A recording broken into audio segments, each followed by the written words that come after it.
10वीं कक्षा के सभी विद्यार्थियों का हिंदी की कक्षा में हार्दिक स्वागत। मैं चंद्रशेखर राजौरिया, आपका हिंदी अध्यापक। मैं आपको आज अलंकार पढ़ाने जा रहा हूं। जैसा कि आपको मैंने हिंदी के पाठ्यक्रम का जो परिचय दिया था, उसमें मैंने आपको बताया था कि हमें अलंकार पढ़ना अति आवश्यक है। तो शुरू करते हैं आज का टॉपिक अलंकार। देखिए, अलंकार अलंकार का शाब्दिक अर्थ है आभूषण या गहना। जिस प्रकार स्त्रियों का रूप सौंदर्य बढ़ाने के लिए आभूषण अथवा गहनों का प्रयोग किया जाता है, उसी प्रकार काव्य का सौंदर्य बढ़ाने के लिए अलंकारों का प्रयोग किया जाता है। जिस प्रकार हमने उपरोक्त, ये जो ऊपर पढ़ा है, उपरोक्त परिचय पढ़ा, उसके आधार पर हम अलंकार की निम्न परिभाषा बना सकते हैं। क्या परिभाषा बनेगी? काव्य की शोभा बढ़ाने वाले कारकों को अलंकार कहते हैं। ये इसकी परिभाषा हो गई। अच्छी तरह से ध्यान दीजिए, काव्य की शोभा बढ़ाने वाले कारकों को अलंकार कहते हैं। ठीक है, अब हम जानेंगे अलंकार के भेद। तो देखिए, अलंकार के भेद। अलंकारों के दो भेद किए गए हैं, शब्दालंकार और अर्थालंकार। तो सबसे पहले शब्दालंकार का परिचय देखिए। जहां कविता में वर्ण एवं शब्द की आवर्ती, आवर्ती का अर्थ मैंने इसमें लिख रखा है कोष्टक में, एक से अधिक बार लिखना आवर्ती कहलाता है। तो क्या होगा? जहां कविता में वर्ण एवं शब्द की आवर्ती के माध्यम से चमत्कार उत्पन्न किया जाता है, वहां शब्दालंकार होता है। उसके बाद अर्थालंकार का परिचय देख लीजिए। जहां काव्य में निहित अर्थ के माध्यम से चमत्कार उत्पन्न किया जाता है या जाता हो, वहां अर्थालंकार होता है। अब शब्दालंकार और अर्थालंकार में कौन कौन से अलंकार आते हैं, इनकी विस्तृत जानकारी हम अभी पढ़ेंगे। सबसे पहले शब्दालंकार के भेद, जिसमें सबसे पहला जो अलंकार है उसका नाम है अनुप्रास अलंकार। इसकी पहचान कैसे कर पाते हैं?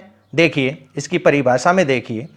जब काव्य अथवा कविता में एक ही वर्ण, वर्ण से आप अच्छी तरह से परिचित होंगे, जो एक अक्षर होता है उसको वर्ण कहते हैं, वर्ण की बार बार आवर्ती होती है। आवर्ती का अर्थ मैंने पहले बता दिया आपको। तो जब काव्य अथवा कविता में एक ही वर्ण की बार बार आवर्ती होती है, वहां अनुप्रास अलंकार होता है। जैसे चांद की चांदनी चमक उठी। इस पंक्ति में देखिए, इसमें च वर्ण की पुनरावृत्ति हुई है, अतः इसमें कौन सा अलंकार हुआ? अनुप्रास अलंकार। अब कुछ अनुप्रास अलंकार के भी भेद किए गए हैं, जिनको जानना हमें जरूरी है।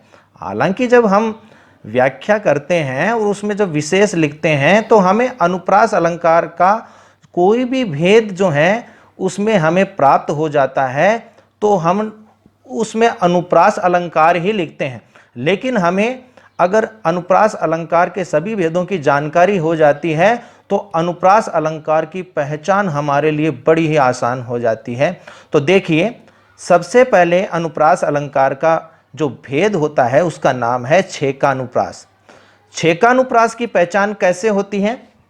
देखिए, छेका अनुप्रास में एक या एक से अधिक वर्णों का दो बार प्रयोग होता है। ध्यान दीजिए, छेकानुप्रास में एक या एक से अधिक वर्णों का दो बार प्रयोग होता है, चाहे वह शब्द के आदि में हो या अंत में। आदि का मतलब होता है प्रारंभ में, अंत में यानी लास्ट में, इसको हम अंत में कहते हैं।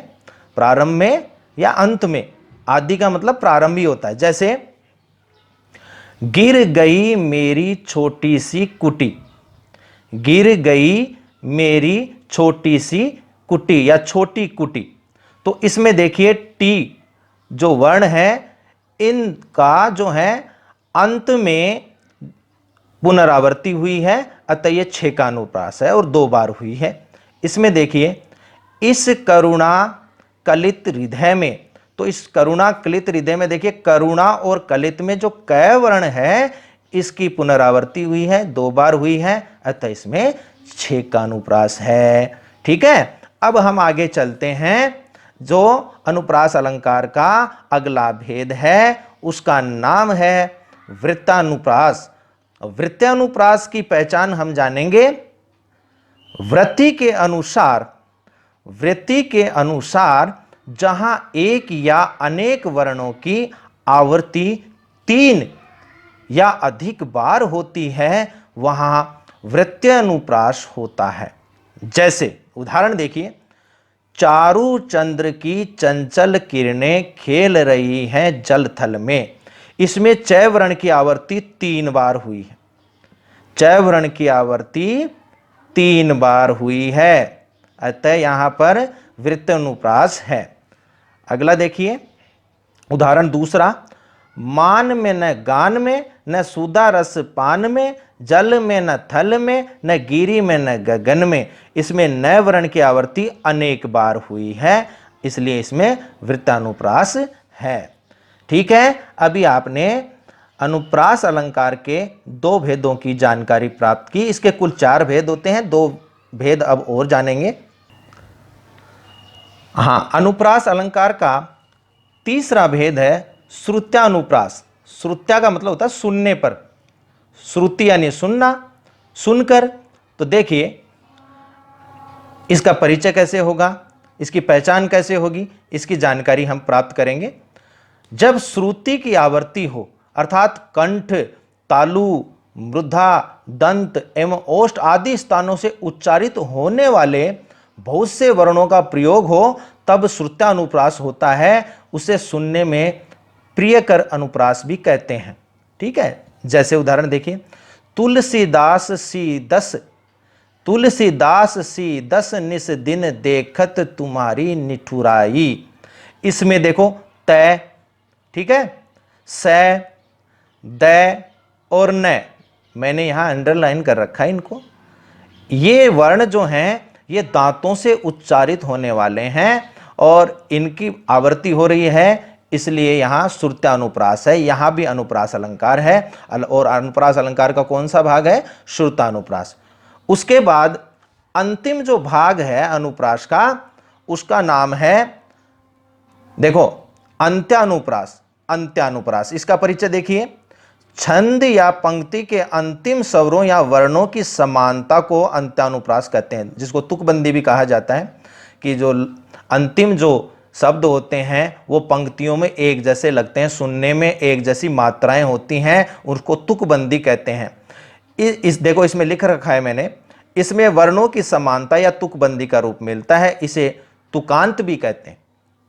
इस अंत्यानुप्रास को तुकांत भी कहा जाता है।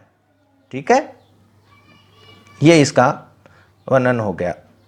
तो अब हम अगला जो अनुप्रास है, या अगला अनुप्रास नहीं, अगला जो अलंकार है, किसके अनुसार, शब्द अलंकार के अनुसार, वो मैं आपको आगे की क्लास में बताऊंगा।